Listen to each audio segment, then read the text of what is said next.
Assalamualaikum warahmatullahi wabarakatuh. Nama saya Muhammad Harifah Kamal dari Universitas Sultan Ageng Tirtayasa, Prodi Informatika, dengan NIM 33372201115. Kali ini saya akan mempresentasikan tentang penerapan sistem terdistribusi pada platform Twitch. Pertama, mari kita lihat profil perusahaan Twitch itu sendiri. Twitch ini merupakan sebuah platform streaming dengan berbagai kategori di dalamnya, mulai dari game, talk, dan lain-lain. Ide awal dibalik Twitch sendiri berasal dari Justin Kan dan Emmett Shear di tahun 2007. Mereka meluncurkan website bernama Justin.tv. Layanan Justin.tv ini memungkinkan setiap pengguna untuk melakukan streaming pribadi dan mengobrol dengan para penonton secara real time. Perlu diketahui juga bahwa Twitch ini sudah diakuisisi atau dibeli oleh Amazon pada tahun 2014 dengan harga mencapai 970 juta US dollar. Dan sejak di tahun itu juga nama dari Justin.tv diganti menjadi Twitch Interactive. Sejak saat itu Twitch sudah menjadi anak perusahaan dari Amazon. Hal yang membuat perusahaan Twitch atau aplikasi Twitch ini begitu istimewa itu tingkat interaktif antara pengguna atau broadcaster dan juga penontonnya. Mereka dapat berkomunikasi secara langsung dengan pemain atau penyiar melalui obrolan ataupun memberikan donate atau memberikan stiker, dan juga bisa mempengaruhi jalannya permainan itu sendiri. Selanjutnya kita masuk ke infrastruktur dan juga cara kerja dari Twitch itu sendiri, yang di dalamnya terdapat sistem terdistribusinya. Nah, Twitch ini dikembangkan sebagai solusi live streaming HA atau High Availability yang scalable, yang memungkinkan para broadcaster di platformnya dapat melakukan streaming dengan latensi yang sangat minim. Solusi ini juga sudah tersedia sebagai layanan ke seluruh dunia melalui AWS IVS atau Amazon Web Service Interactive Video Streaming, yang memungkinkan bisnis lain yang menggunakan AWS untuk mengintegrasikan live streaming interaktifnya ke dalam aplikasi atau situs web mereka itu. AWS IVS ini solusi live streaming yang terkelola penuh untuk menangani ingestion, transcoding, packaging, dan juga delivering konten live streaming kepada penonton.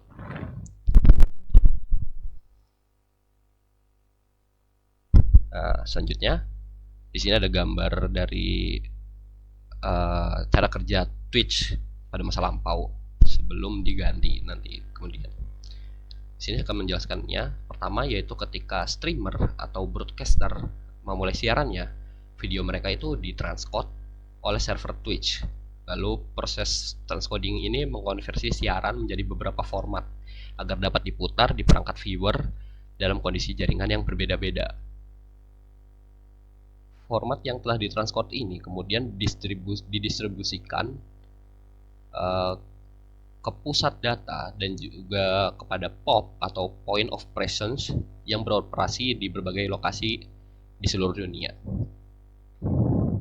Nah, selanjutnya setelah itu penonton dari seluruh dunia akan mengunduh video dari POP atau Point of Presence tadi.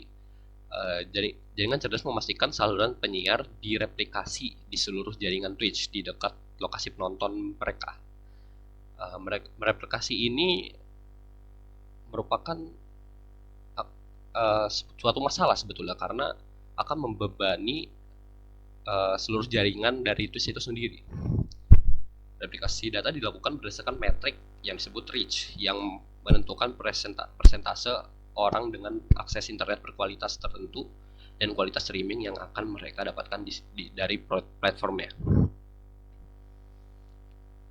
Lalu siaran video langsung yang diterima di POP dipindahkan ke pusat data asal atau data origin. Di ini ada origin 1 dan origin 2 dan origin 3. untuk pemrosesan dan distribusi di seluruh jaringan Twitch. Pusat data asal atau origin itu akan mengurus proses yang membutuhkan komputasi berat seperti transcoding videonya yang tadi.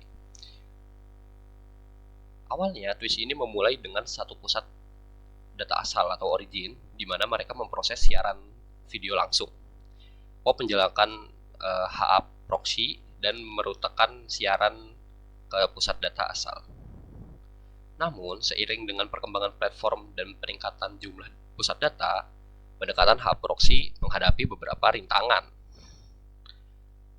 Karena konfigurasi HA proxy, POP secara statis mengirim siaran video langsung hanya ke salah satu pusat data asal atau ke origin.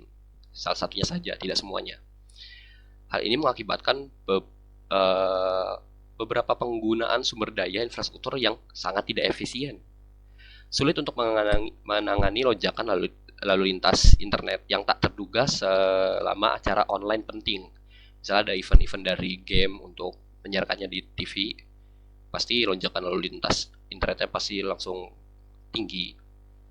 Nah, POP ini tidak dapat mendeteksi pusat data asal yang kelebihan beban atau rusak dan tetap mengirimkan lalu lintas ke sana daripada mengarahkannya ke pusat data lain atau menyebarkannya. Nah, selanjutnya di sini dapat lihat untuk mengatasi hal itu yang tadi yang kemungkinan ada pelonjakan lalu lintas, Twitch menghentikan penggunaan HA proxy atau high availability proxy-nya dan mengembangkan sistem baru yaitu IntelliJS, sistem routing ingest untuk mendistribusikan secara cerdas lalu lintas video langsung dari POP ke pusat data asal ke origin.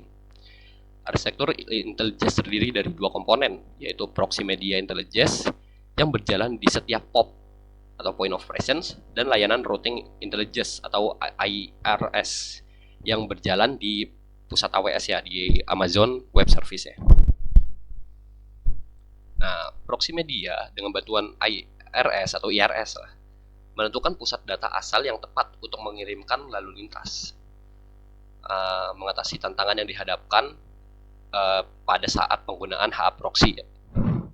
IRS ini memiliki dua sublayanan lebih lanjut, yaitu dekapasitor dan juga the well. Dekapasitor ini berfungsi untuk memantau sumber daya komputasi yang tersedia di setiap pusat data asal, di setiap origin. Sementara the well memantau ketersediaan bandwidth jaringan.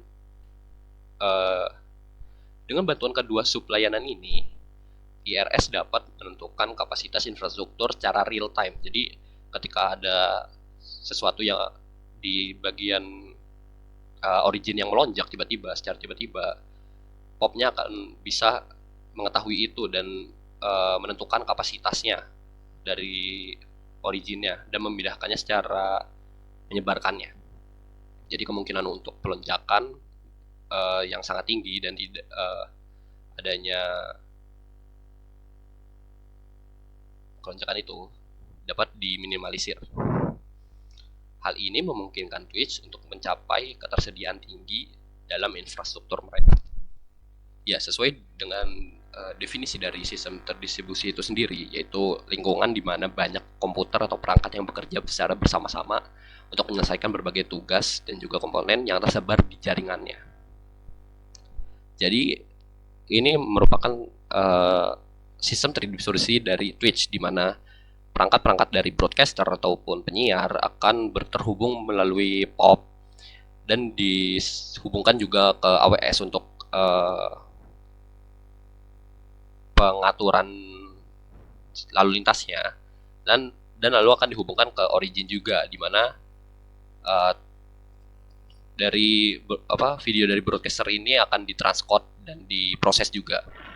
Bagian ini yang menjadi sistem terdistribusi dari Twitch itu sendiri, karena menggunakan beberapa perangkat yang saling terhubung di suatu jaringan. Sekian, itu saja dari saya. Kurang lebihnya mohon maaf. Wassalamualaikum warahmatullahi wabarakatuh.